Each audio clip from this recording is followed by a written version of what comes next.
Good afternoon, everyone. This is another one of my president's videos. I think I'm up to almost 90 now. We have a special guest with us today, our friend Stacy Riley, who is our assistant campus director at Milford and our dean of students at Milford. Welcome, Stacy. How are you? I'm good. Thank you for having me, Dr. Illich. So how long have you been with the college, Stacy?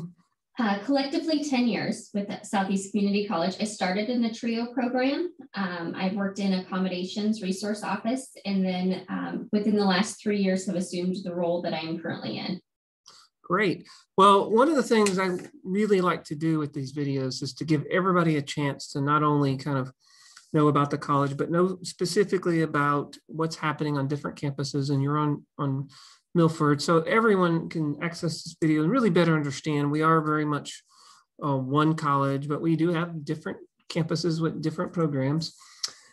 And let's talk about what it means to be a campus director, assistant campus director. The way we've sort of defined that role at SEC is the campus director, and obviously the assistant campus director is responsible for helping with the facilities, the programming that goes on at your particular campus. And probably one of the things that I think is so important right now for the college is we've really been working on our climate. We talk a lot about Goal 9, and I think that's one of the very important responsibilities. So tell us about your role and what you do at Milford to create a Goal 9 climate, to work with our students and help them understand what that means. What does that look like? I will say it's an exciting time to be with the institution in regards to the changes that we've made and the emphasis that we've put on climate in general. So if I think about my role here on the Milford campus and I think about what makes us unique, and I know that every one of our campuses has a unique culture that we've either adapted to, or we're looking to guide. And I think that the uniqueness of the Milford campus is that the rigor of our programs specific to the technical industry can really present some challenges, but also really presents an opportunity for students to excel in specific ways that they want to, and it helps them create a value system for themselves. And we have a large responsibility in that to help guide their values. And as we think about Goal 9 and the just the overall cultural impact that has, I think that we're really working towards making certain that we're sticking to each and every one of those banner words to ensure that students really do have the opportunity for that social and emotional growth that they seek to find as they attend college. You know, I really like that you mentioned that, we say Goal 9 a lot, and it's easy because it helps us summarize things, but it's super important that we understand Goal 9 is not a summary label. It's a complex set of self-management skills, emotional intelligence skills. So we talk about being reflective, being transparent, being respectful of different ideas and views of others. I was in a meeting, I think I spoke to you earlier today about this before this recording. I was in a meeting yesterday with a group of construction trades professionals, leaders, and they were talking about some of the things that are most important to them. And they said they really want us to be working with our graduates on having them be comfortable coming into very professional environments. And they made the point that the construction trades industry is not what it was 30 years ago, and how important they need their new hires to be able to navigate complex professional environments, to work in teams, to be able to communicate effectively with different types of clientele with different backgrounds. And they made it a point to emphasize how important it is to them that we are working on that. And I was able to tell them that absolutely is something we're very, very important to us, and we're really working hard on that. Tell us about, you used the term in a conversation I had with you earlier today. You said one of your responsibilities as Dean of Students, as well as Assistant Campus Director, is to help with this goal of working on the whole student, not just the technical skills, but all aspects of what it means, to be a contributing citizen, a professional person in the workforce. Tell us more, or well-rounded person in general. Tell us about that.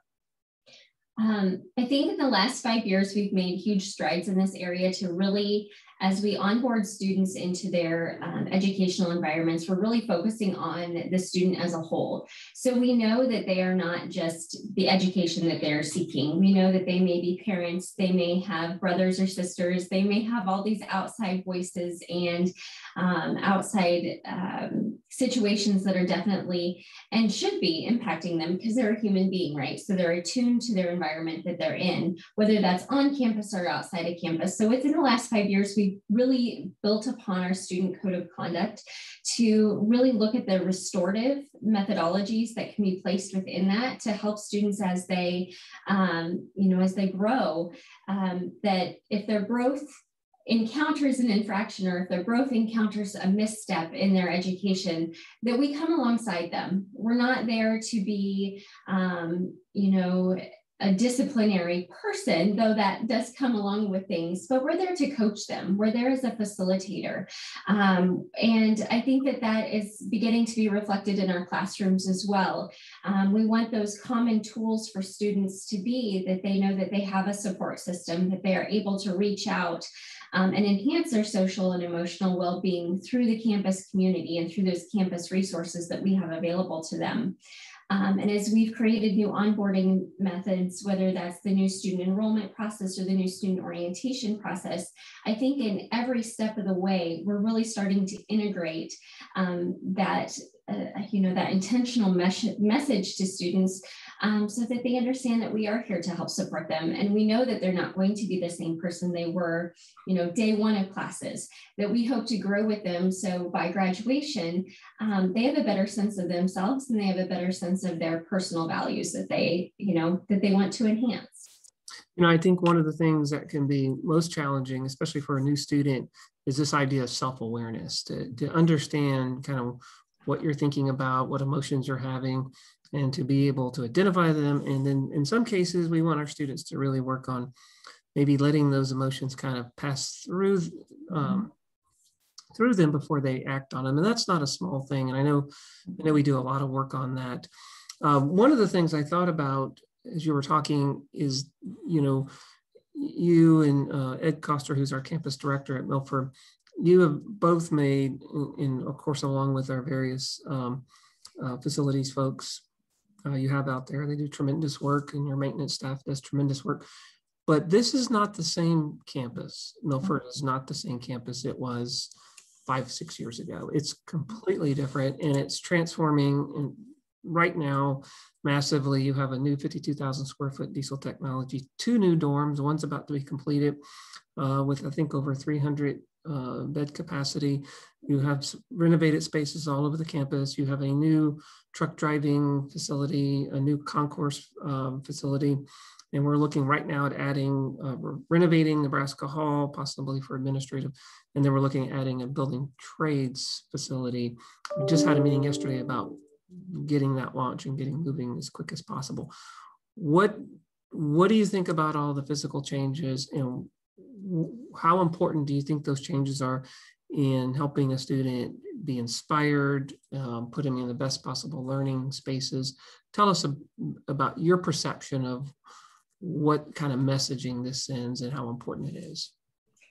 I think this sends the message that we are invested in students. And I know from the first bit of ground being moved on campus to be able to really see and feel that environmental change, not only for our students, but for our faculty and staff, it's been pretty phenomenal. And, there's always stuff and gunk that we have to work through on a daily basis. But if you just look out our windows and you look at those new spaces, how beautiful they are, and really being able to come alongside the student and say the physical environments that we're creating for you, it's based on evidence and data that we want to continue to impart into the world of education that we're providing you. This is part of their experience, and I want them to feel ownership for that as they come on campus. It's created a really great dialogue with our student senate members as well. There's some things that they'd like to see improved as buildings continue to go up, but they say thank you. And they also say, this has improved so much my educational opportunity. I lived in Cornhusker this last term before I was able to live in Prairie, and gosh, it's a huge change. And those are the things that keep us going. And I think that that's that bigger picture of cultural shift that we see, that, you know, all the hard work that's going into construct those buildings really does have payoff, in the sense that it's impacting a person's life. So it's pretty phenomenal. You know, and this is not a new idea. It's been around for a very long time, that we know that putting people in high quality spaces where there's natural light, and it feels safe, it can change the mind. You can think clearly, you can certainly be inspired. It's really good for your brain. So I think you're right. I think that does change the lives of our students. And we want parents, when they drop their students off here, to feel like they're putting them in a very safe, inspiring place. You know, Stacy, tell us about your thoughts as the assistant campus director, as the dean of students. This must be certainly inspiring, or must be wonderful to see that in the middle of a pandemic, that right in the middle of it, Milford campus has been growing. We are at full capacity, I think, right now for the fall of 21 for our building construction program, as an example. We are really, I wasn't completely unanticipated that we might see some growth in some of these very career and technical programs, but it certainly has to be partly due to the new facilities. And I think as you grow out your enrollment, what a great opportunity to keep moving forward on our transformation of our culture. So what thoughts do you have on seeing that enrollment growth at Milford? The growth is very exciting, and I see the growth from many different perspectives. You know, of course, for the student, we have more physical student bodies on campus, which allows us opportunities to look at class offerings and look at opportunities to serve the student in all of those social and emotional well-being pieces and parts, whether that's through intramural sports or whatever that looks like. But I also see the vibrance and the brilliance that it's brought to our faculty and staff.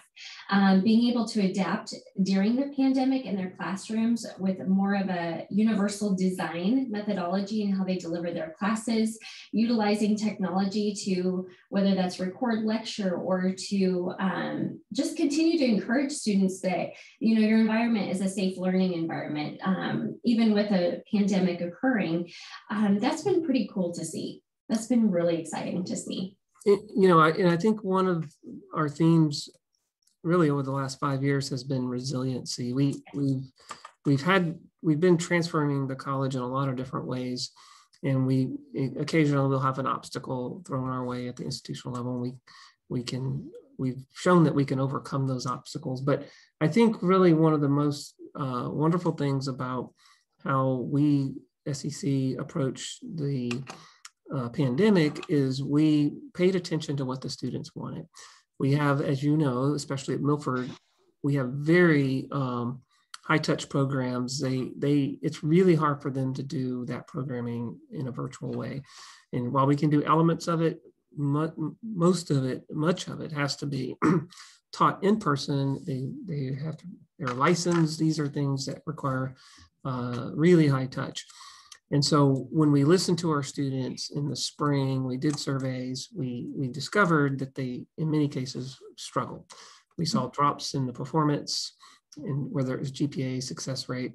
So we had really solid evidence that it was a problem in the spring when we were required to go fully virtual. So in planning for the fall, we used that information to make the decision to go forward with our original fall schedule, face-to-face, online, so forth, but in the ratios that we normally would have. And it was tremendous. A lot of hard work went into that, but I'm sure as the dean of students, as assistant campus director, you probably dealt with some fearful students that once we followed all the safety and control protocols, and I was just so impressed. We actually saw increases in enrollment in Milford overall, almost flat, just slightly down. But overall, in our fall semester, we actually saw an increase in institutional level GPA. Really, really solid performances. And our students have thanked us. Tell us about our approach and how maybe some of your, what was your role in helping, launch that? Because that not all schools did that. Some schools went virtual. And so it was hard, but we felt like it was in the best interest of the students.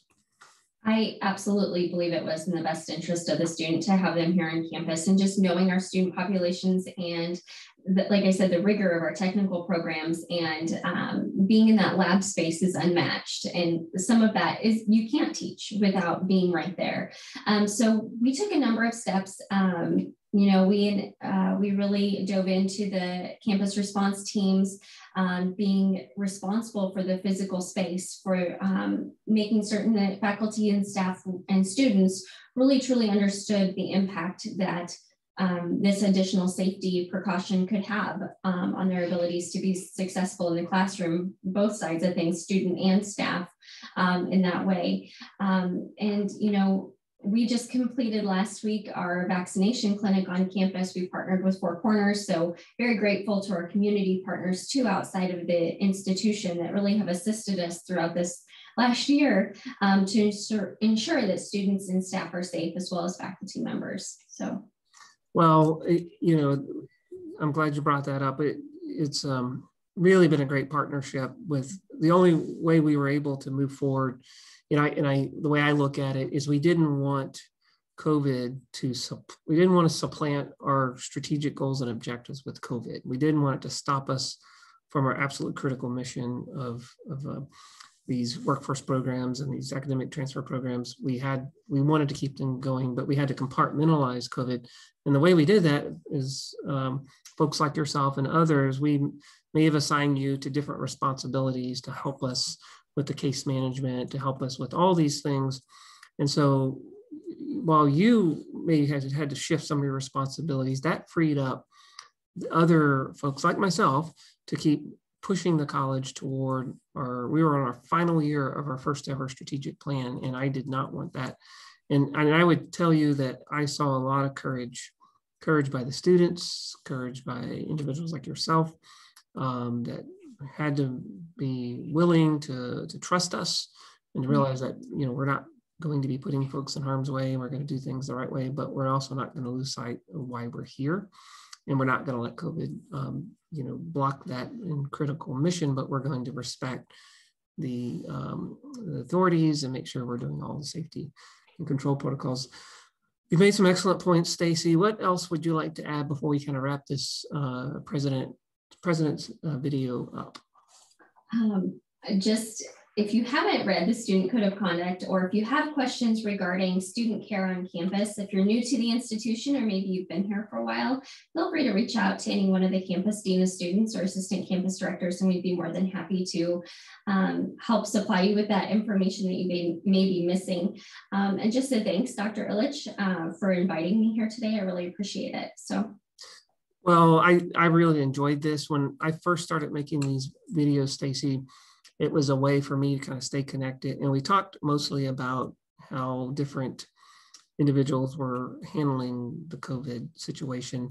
And I think at the time when we started the videos, many of us had gone to remote. We were working from our houses and so forth. I never really did a lot of that. I was able to kind of stay in the office. There weren't a lot of folks up here.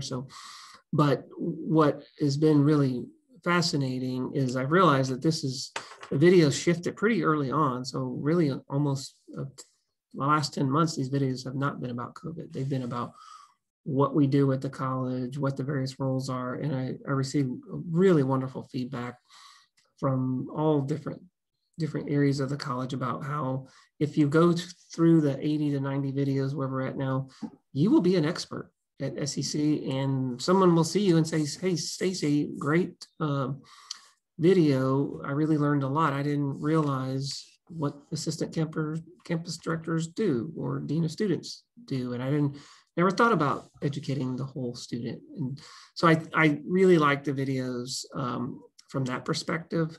And I probably shouldn't say this in a video, but I will. I'm planning to continue. Maybe they're not quite as frequent, but I like the idea of having this as a mechanism for connecting, but also sharing out what we do and what, you know, each individual does to move the college all toward that strategic plan.